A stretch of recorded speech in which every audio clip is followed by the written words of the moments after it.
नमस्कार, छायाज रेसिपीजमध्ये आज आपण रव्यापासून खूपच टेस्टी आणि मस्त असा नाश्ता बनवतोय। यासाठी इथे मी 1 कप रवा घेतला आहे। जाड किंवा बारीक कोणताही रवा तुम्ही घेऊ शकता। यामध्ये अर्धा कप दही घालायचं आणि यानंतर यामध्ये अर्धा कप मी पाणी घातलंय। दह्याच्याच कपामध्ये मी अर्धा कप पाणी घेतलंय। मिक्स करूया।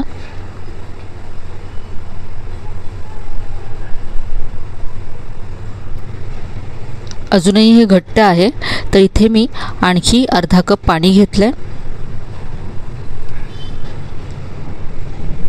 थोडं थोडं यामध्ये घालायचं। हे आपल्याला जास्त पातळ करायचं नाहीये।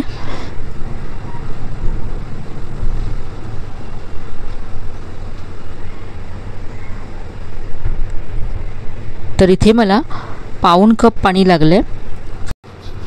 हे आता आपण 10 ते 15 मिनिटं झाकून ठेवूया, म्हणजे जो रवा आहे तो छान फुलेल। तर इथे 15 मिनिटं झालेत।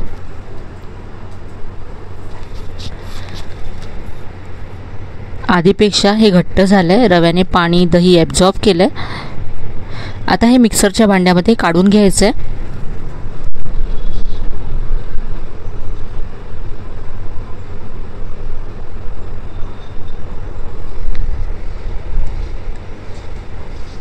सगळा रवा इथे काढून घेतलाय।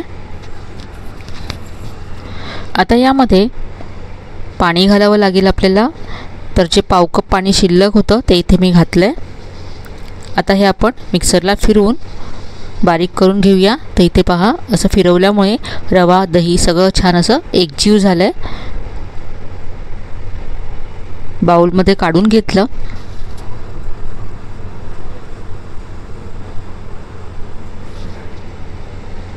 तर हे असं झालंय पहा। आता हे आपण झाकून बाजूला ठेवूया आणि तोपर्यंत यामध्ये घालण्यासाठी एक फोडणी तयार करूया। तर इथे मी पॅन गरम करत ठेवला आहे। यामध्ये 1 चमचा तेल घालायचं आहे। तेल गरम झालं की पाव चमचा इथे मी मोहरी घातली। मोहरी छान तडतडली की पाव चमचा जिरं घालायचं आहे।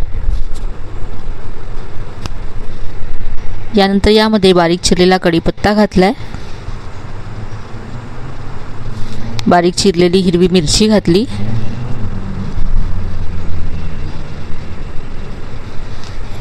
यानंतर किसलेलं आलं घातलं। हे सगळं आता तेलावरती परतून घ्यायचं आहे। यामध्ये मी अर्धा चमचा चण्याची डाळ घातली।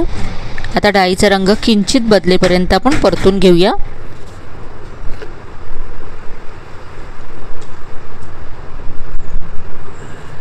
या फोडणीमुळे आपली रेसिपी आणखीनच खमंग होईल।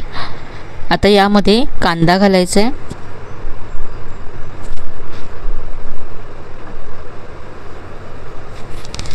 आता हा कांदा सॉफ्ट होईपर्यंत परतून घेऊया।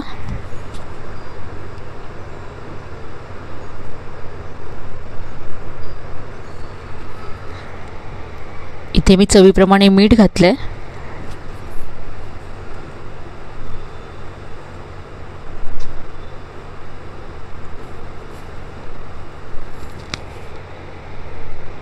पाव चमचा हिंग घालायचा आहे। कांदा सॉफ्ट झाला की यामध्ये बारीक चिरलेली कोथिंबीर घालायची। भरपूर कोथिंबीर ते मी घातली। सगळं मिक्स करूया। तर हे आपलं तयार आहे। रवा जो आपण झाकून ठेवला होता त्यामध्ये ही फोडणी काढून घ्यायची आहे।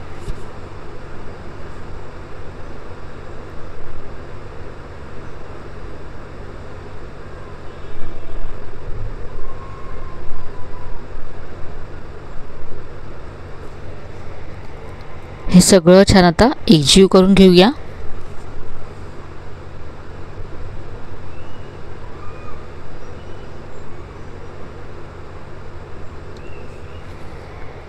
आता यामध्ये 2 चमचे तांदळाचं पीठ घालायचं आणि इथे चवीप्रमाणे मी मीठ घातलंय। कांद्यामध्ये सुद्धा आपण मीठ घातलं होतं, त्यामुळे इथे तुमच्या चवीप्रमाणे मीठ कमी जास्त करा। सगळं छान एकजीव करून घेऊया।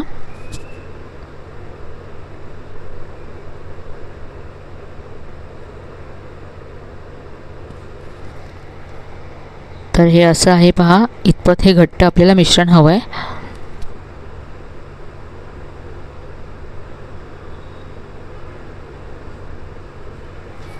आता यामध्ये चिमूटभर बेकिंग सोडा घालते मी. यामुळे आपली रेसिपी छान हलकी आणि जाळीदार व्हायला मदत होईल. याऐवजी तुम्ही अर्धा चमचा इनो फ्रूट सॉल्टसुद्धा घालू शकता. आता इथे मी तडका पॅन गॅसवरती गरम करत ठेवला आहे. यामध्ये तेल घालायचं आहे, सगळीकडे पसरवून घ्यायचं आहे तेल. तर आज आपण बन डोसा बनवतो आहे, म्हणून इथे आपण तडका पॅनमध्ये हा डोसा बनवून घेणार आहोत. यामध्ये मी 1 चमचा तयार मिश्रण घातलं. 2 ते 3 मिनटं एका बाजूने भाजल्यानंतर आपण उलटून घेऊया. आणि आता दुसऱ्या बाजूने सुद्धा हा बन डोसा भाजून घ्यायचा आहे. थोडंसं इथे मी तेल घालते. खूप कमी तेल लागतं हा डोसा बनवायला.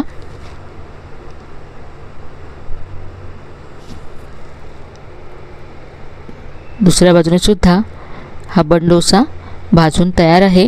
पाहू शकता अगदी मस्त असा हा दिसतोय.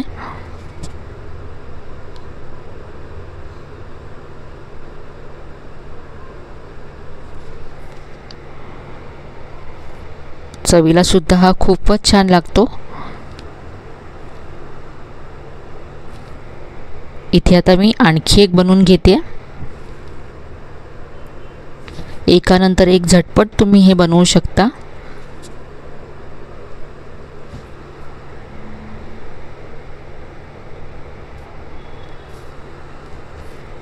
गॅसची फ्लेम अगदी मंद ठेवायची आहे, म्हणजे आतपर्यंत हे छान असे जाळीदार होतात.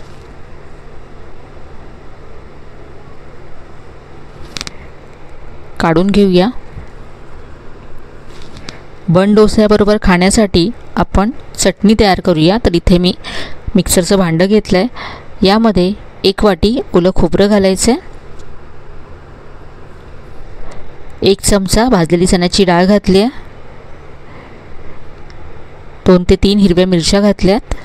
चवीप्रमाणे मीठ घातलं आहे. आता हे आपण वाटून घेऊया. थोडंसं पाणी घालायचं वाटताना. चटणी वाटून तयार आहे. बाउलमध्ये काढून घेऊया. आणि आता चटणीवर घालण्यासाठी फोडणी तयार करूया. तडका पॅनमध्ये 1 चमचा तेल गरम करून घेतलं आहे. यामध्ये पाव चमचा मोहरी घातली, थोडासा कढीपत्ता घातला आणि लाल मिरची घातली. फोडणी तयार आहे. ही तयार फोडणी आता चटणीवरती घालायची आहे. तर ही मस्त अशी आपली खोबऱ्याची चटणी तयार आहे, जी बन डोस्याबरोबर खूप मस्त लागते. तसेच कुठल्याही इडलीबरोबर डोस्याबरोबर तुम्ही ही चटणी बनवू शकता. चटणी तयार आहे. आता आपण बन डोसे आणि चटणी सर्व करूया. तर अगदी झटपट होणारा असा नाश्ता आहे.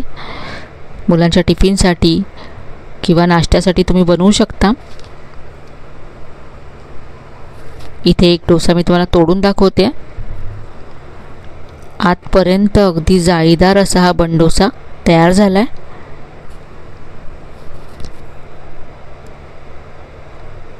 नक्की करून पहा आणि आजची ही रेसिपी तुम्हाला कशी वाटली कमेंटमध्ये कळवायला विसरू नका. रेसिपी आवडली असेल तर व्हिडिओला लाईक करा, शेअर करा. चॅनलला अजून सबस्क्राईब केलं नसेल तर नक्की सबस्क्राईब करा. चला तर मग पुन्हा भेटूया अशाच छान छान आणि नवीन नवीन रेसिपीसह. तोपर्यंत धन्यवाद.